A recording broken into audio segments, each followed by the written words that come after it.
coming out of Nashville. And now it is official. Cole Kublik, I believe, was the first one to mention this on Twitter, that Georgia and Vanderbilt would not take place this Saturday. There was pretty quickly after that a report from the Tennessean essentially alleging that from the Nashville side of things. And now the SEC has made it clear and official that Georgia and Vanderbilt will not play this Saturday in Sanford Stadium. The official release does give a new date for the game. This game now moved back to December the 19th. So they are going to still try to get this game in, but it will not take place this Saturday in between the hedges at Sanford Stadium. Georgia and Vanderbilt will be off, looking to now play this game on December the 19th. There's a lot to kind of unpack related to all of this. The fact that the game is taking place the 19th confirms what we basically already knew to begin with anyway, that Georgia and Missouri, the game that got postponed a couple of weeks ago, will now take place on December the 12th. That announcement's still coming from the SEC at some point in time today anyway.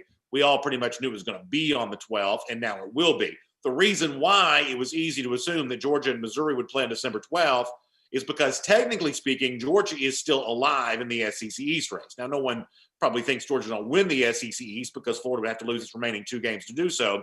But that was the reason for moving Georgia and Missouri to the 12th and not the 19th, because the 19th is the day of the SEC championship game. So in the unusual event that,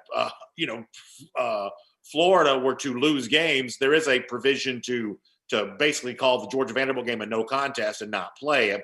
However, some pretty weird things would have to happen for that to take place. But as it stands now, Georgia-Missouri likely to be next Saturday on the 12th. Georgia-Vanderbilt now will move to December the 19th. And as far as the why and the how of all of this, the official release from the SEC does indicate that Vanderbilt will not be able to meet the 53-player threshold to play the game on Saturday. Now, there is some room for a team to play with less than 53 players. Last 2 weeks ago in Athens, that's what Mississippi State did. They came to Athens with fewer than that.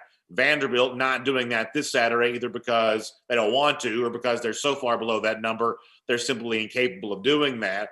But this has been on the radar for the entirety of the week. You want to go back earlier in the week when new interim coach for Vanderbilt, Todd Fitch, met with reporters. Meeting the 53-player number to come to Athens on Saturday was already on his mind earlier this week. This is Todd Fitch talking about that. I don't know him. I wasn't here last year. I know he was a kicker here last year. There's been some discussion about him. He's in med school, I believe now. He's in med school, so there's a lot of steps would have to go through, in terms of eligibility and bringing him back. But just like anything, we're researching. If it's a possibility that we could get him back, we'll certainly take a look at him if he can make our team better. I know he kicked here before and everything. So as we progress through the week, I think we'll have a better clarification on that. But right now, until everything is cleared, paths are cleared with all the things that need to be done, we'll see how that plays out the rest of this week. Now, what I think is really frustrating for a lot of Georgia fans is you hear Fitch, the interim coach from Vanderbilt, talking about the need to meet those 53-player numbers, is the fact that what we don't fully know is how much Vanderbilt's inability to do that, to field a team capable of playing on Saturday, is related to coronavirus positive tests. We obviously knew they had additional tests coming this week, and how much this is related to alleged opt-outs that have been a big discussion in the Nashville media this week. You may remember a former Vanderbilt starter, Bruno Reagan, on Nashville radio this week saying he'd heard as many as 6 or 7 Vanderbilt players might not play the rest of the season. And in some cases, these were key players related to a number of issues, maybe most prominently the firing of Derek Mason as coach, what happened last Saturday. There's also, whatever's going on with Sarah Fuller, the place kicker that has been met allegedly with some controversy there in and around Vanderbilt football circles. It's difficult to know exactly what's going on here, but the possibility of opt-outs being a factor in why Vanderbilt did not get to that 53 number for Saturday, that was also something that Todd Fitch talked about going into the week. Here's more of Fitch on the notion that some players were going to have to be reached out to and maybe convinced to remain part of the team. Here is Todd Fitch on that subject. There's been a couple guys we talked to. I don't have any specifics right now on where we're at with all that. But there's discussions, that have been going on the last 24 hours or so with some of the players. So, later in this week, we'll have a better idea where we're at with all the numbers and where we're sitting at. But, it's an emotional time. And, when these things happen on a staff, there's a reaction right away, and so we were just trying to, teach teach patience, communicate with our guys. I told the staff, I told all the people in the building, just make sure we're communicating with our guys. And so I think it's starting to calm down now, and we'll have a better feel for where everything's at here as this week progresses. So a lot of criticism of Vanderbilt in our comment section, as you might imagine. Jerry Popham, Bob Fakay, Marcinio Askew, and I have to say that I have to join in all of this.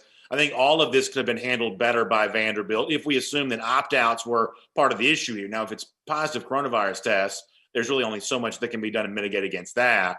But if it's a series of opt-outs that have led Vanderbilt not to be able to play on Saturday, then that's an incredibly unprofessional look for a football organization that's had a hard time maintaining any standards of professionalism for quite some time. The firing of Derek Mason, why does it come in the season if that's going to lead to a series of dominoes being toppled that prevents Vanderbilt from playing on Saturday? I should point out once again that we don't really know, why Vanderbilt doesn't have enough players, how much of this is related to positive tests, how much of this is related to players that have either already left the program. There had been some talk in Nashville this week that as many as 30 players that had started the season, going back to like January, beginning of the calendar year, counting walk-ons and everything else, that are no longer with the program now, double digits in terms of players that have left the team, I guess, during the season, with the thought maybe there were more to come after the firing of Derek Mason.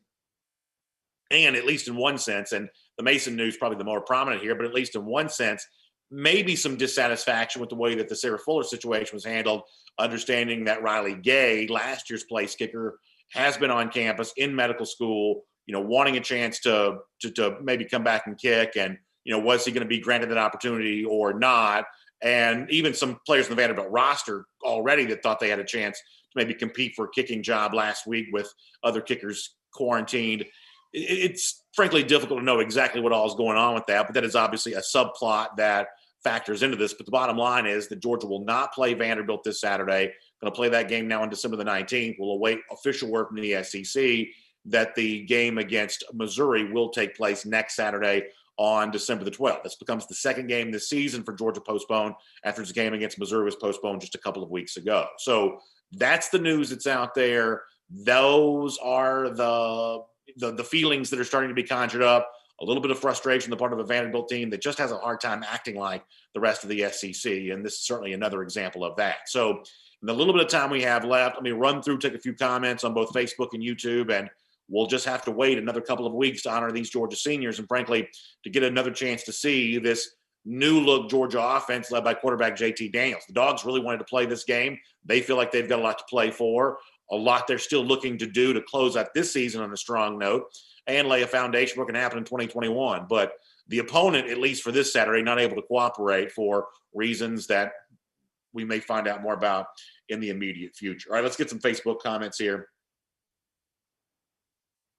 Tennille Calvino says anyone that doesn't have enough players to play shouldn't be in the SEC minus COVID. And I think that Tennille's right about this. We would all have nothing but sympathy, and we would all understand that if it is a series of positive tests, even if the roster was already thin, if it's a series of positive tests that prevents this, then I think we would all have a great deal of sympathy for that. There is just only so much you can do to mitigate against the virus, as contagious as it is. And I think the SEC has done an incredible job of keeping that, outside the gates for the most part. So if it's positive tests that have caused this to happen, then I think, as Tennille said, Georgia fans will understand that, forgive, and move on. But if it's something else related to another huge series of opt-outs, or if it's, a close situation that, facing the same choice that Mississippi State faced a couple of weeks ago, where the Bulldogs did come to Athens and play the game, if Vanderbilt, facing a similar decision, chose to do something different, at that point in time, I think Georgia fans would be upset, and I think justifiably so. And what's frustrating is we may only find out so much of exactly what's going on here. But obviously, this is kind of an unprecedented year with very unusual things happening all the way around. Anthony Vino Sneed says to cancel the day before the game is trash. One thing to understand about that, though, Anthony, is as frustrating as that part of this is, there is the big series of tests that go on Thursday. You don't find out about those until Friday, which maybe lends credence to some of this being related to, coronavirus positive tests. So that big testing day for the SEC does take place on Thursday. So that is an important part of this. J.D. Minton and others saying, wait, maybe Georgia should do what BYU is doing this week. And we want to put kind of a happier spin on this. it's been fun to watch the folks in Provo, Utah, getting in their tractor trailers and everything else and making the trip over to Myrtle Beach for the game day game against Coastal Carolina on Saturday. Maybe Georgia could put out a help wanted sign and see if anybody wants to show up between the edges. Or I'm sure in Kirby Smart's case, they'd probably get on a bus and go play somebody right now. It's not a bad idea all the way around, I don't think. Scott Green says, Scott actually brings a pretty good point. Maybe Georgia should have a team lined up on the 19th in case Vanderbilt can't do this again. Yeah, maybe that's the case, Scott. It's not a bad idea to have somebody on standby waiting to go. Shelton Tucker, by the way, has migrated over to YouTube. That's a pretty big development in our comment section. Let's see what else. Scott McCorvey says, UGA BYU, make it happen. Yeah, I wouldn't mind seeing that at all. I wouldn't mind seeing that whatsoever. I think BYU is actually pretty good. It'd be a pretty fun game, I think, especially after some of you saw some of the stuff that Joel Klatt was saying on Fox Sports this week, basically saying that Georgia should not be rated ahead of BYU. So there's a little bit of media chatter between those two teams anyway right now because Georgia does have the number 8 ranking and BYU has not been viewed particularly fine by the selection committee just on the basis of, they're not a true Power 5 team and they are not a Group of 5 team either. They're kind of a school without a home at the moment. And some people think they've been treated unfairly by the CFP committee. So a little Georgia BYU matchup to solve all that might not be so bad. Michael Porter says, I wonder what happens next. Well, if the rest of this year has been a guide, the thing that happens next is tomorrow will be weirder than yesterday was. That's just the one thing that we all kind of know about all of this. All right, one or two more. We may get ready to go. Rodney Hewitt says Vanderbilt doesn't care about football and should not be part of the SEC. That's obviously what Vanderbilt is working to combat against. In the firing of Derek Mason, that's the one thing that you see a lot of discussion about is, well, how committed to football does Vanderbilt really want to be? Their stadium is laughable in comparison to the rest of the SEC. Most of their football facilities, you'd say the same thing about. Seemingly a new athletic director in place. And for a while, by the way, this program didn't even have a true athletic director. There were years in which the organizational structure of Vanderbilt athletics was not consistent with the rest of the SEC at all. That's changed somewhat.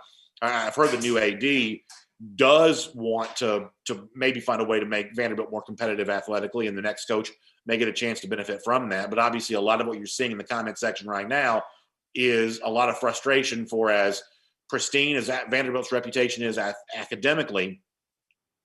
This is still a league that cares about its athletics, and this is still a league in which athletics pay the freight, and Vanderbilt does not seem to be carrying and holding up its end of the bargain right now. I'm not going to do much to push back against the frustration and the criticism. I think a lot of it, at least based on some of what we know up until now, is potentially deserved for Vanderbilt to find themselves in such a precarious situation anyway, obviously, notwithstanding whatever positive test they might have had. So I'm kind of right there with you on some of that.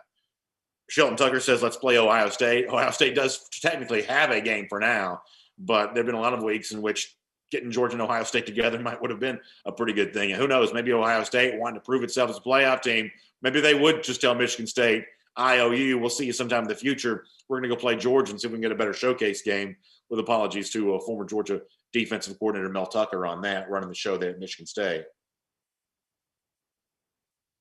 Magoo 82 with a little bit more of a positive spin on this, saying that if someone had said in the spring that only 2 games would be postponed, we take it 100%. This is not a big deal.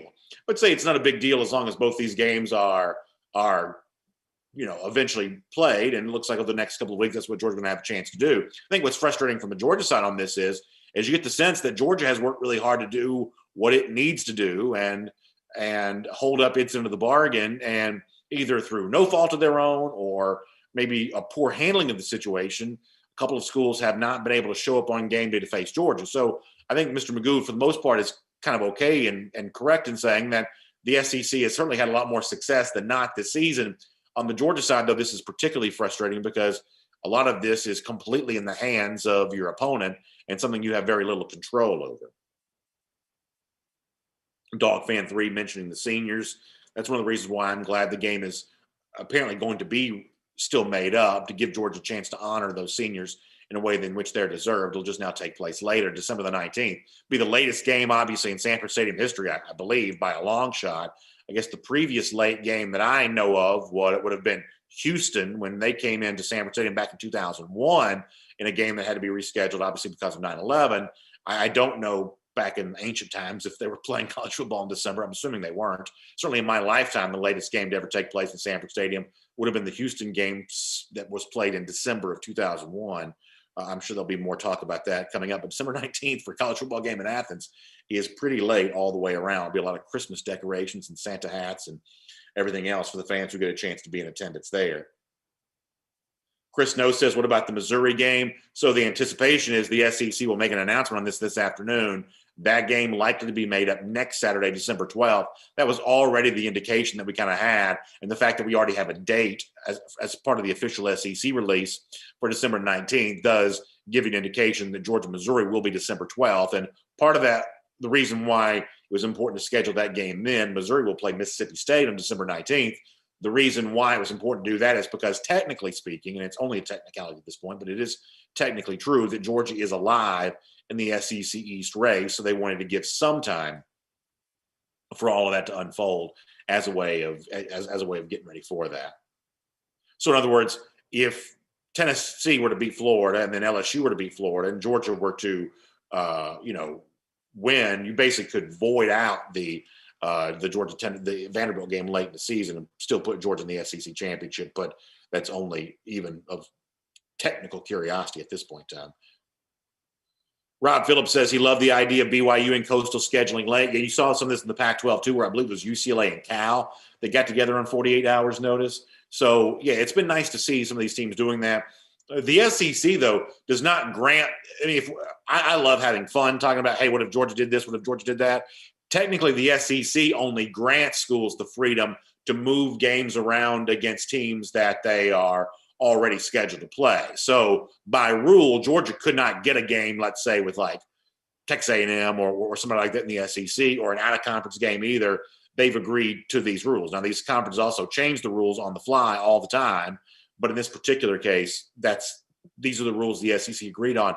There is schedule flexibility, but only within the framework of the games you already have remaining on your schedule. One or two more.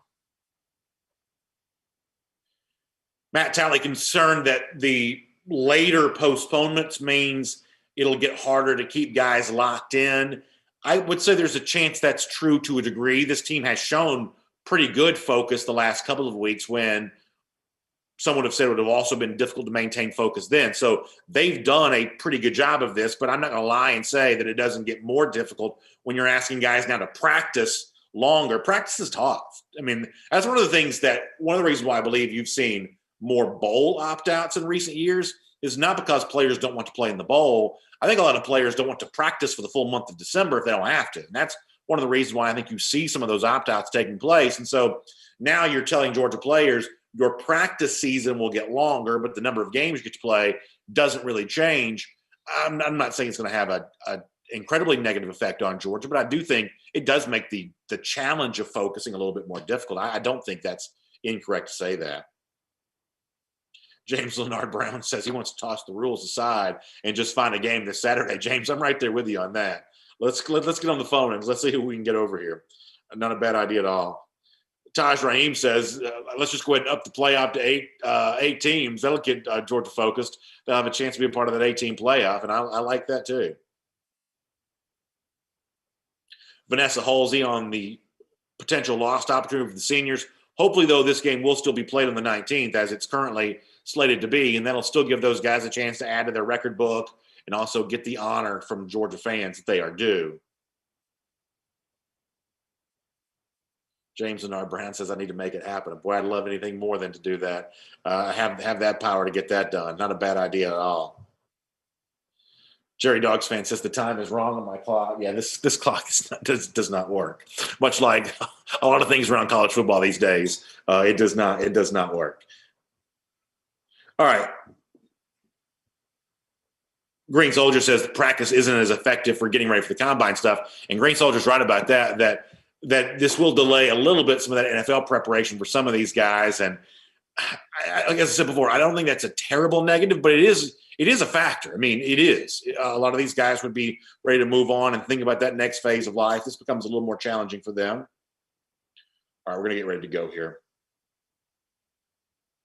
David Jackson says, I want my football and I want it now. And there's nothing worse than that, y'all.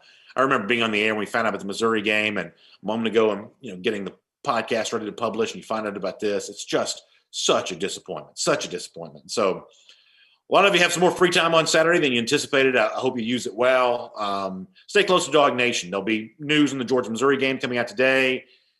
If we can find out some more about what's going on in Nashville and why Vanderbilt wasn't able to meet this number threshold, they'll certainly be reporting on that. It'll be interesting to see if anybody's talking about this at all, how much of this is related to positive coronavirus tests and how much of this might be related to some of the opt-out concerns that existed earlier in the week.